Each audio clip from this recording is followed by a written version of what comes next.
Shed more light on this is former Assistant Director of the FBI, Bill Gavin. Bill, it's great to have you on tonight. You were called out, by the way, by Ken Delanian, which we will play in a moment. But your reaction to where we stand now with the drumbeat, it's this incessant drumbeat for FBI involvement. Bill. Laura, I'm amazed at this whole thing. Number one, everybody's calling for an investigation. An investigation of what? There is no predicate offense for the federal government in the form of the FBI to conduct any investigation. An investigation, if there was a rape or a sexual assault, should have been done by local authorities, and everybody knows that the statute of limitations has run on that now. That's number one. Number two, background investigations, it's over, it's done. Now, could the White House conceivably say, we'd like you to open it up again? They could, but it's not going to happen. In this particular case, what could come from opening the background investigation again? We go out and interview who? Number one, the alleged victim has been offed by Senator Feinstein, where she produced a heavily redacted letter that really hints at something that nobody knows what happened.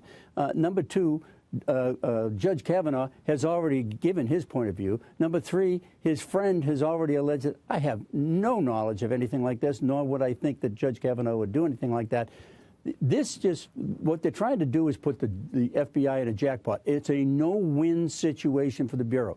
You go out and nothing is found. They're going to say, you didn't do your job. You're only supporting the contention. You're all Republicans, and that's the end of it. But I got to say, Ken Delanian from NBC, it took you to task on that analysis. I want to play it for you, and then, Bill, get you to react on the other side. Let's watch.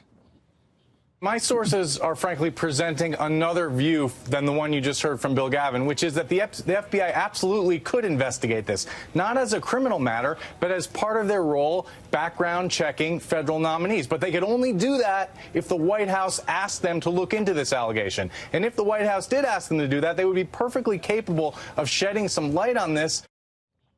So this is the rub. It's the president. It always goes back to President Trump. If President Trump really cared about women and to protect women and cared about sexual assault allegations, he would demand that the FBI, I guess, go back and, again, find every house with a pool in Chevy Chase, Maryland or something, and then try to get these old Georgetown prep kids to rack their brains about, some keg party 36 years ago. But they're trying to put this on Trump. Is there any validity to that point? No, there is no validity to that point at all. What he says, you could dig up. Who are you going to dig? There's nobody that can tell you anything at this particular point in time. And then he said something about the fact that you could put them under oath. You don't put anybody under oath in a situation like this. You obtain the facts, feed them to the White House or to the Congress, and let them do what they want. It just seems to me this is 28 political. years in a This is political. And there's 28 That's years all in this it is. law enforcement business. That's all they're trying to do is delay the vote and do it any way they possibly can. I probably shouldn't be sitting here saying that, but that's the exact way I feel, and that's what's going on here. Bill, I think it's the way a lot of Americans feel tonight, and thanks so much for being here.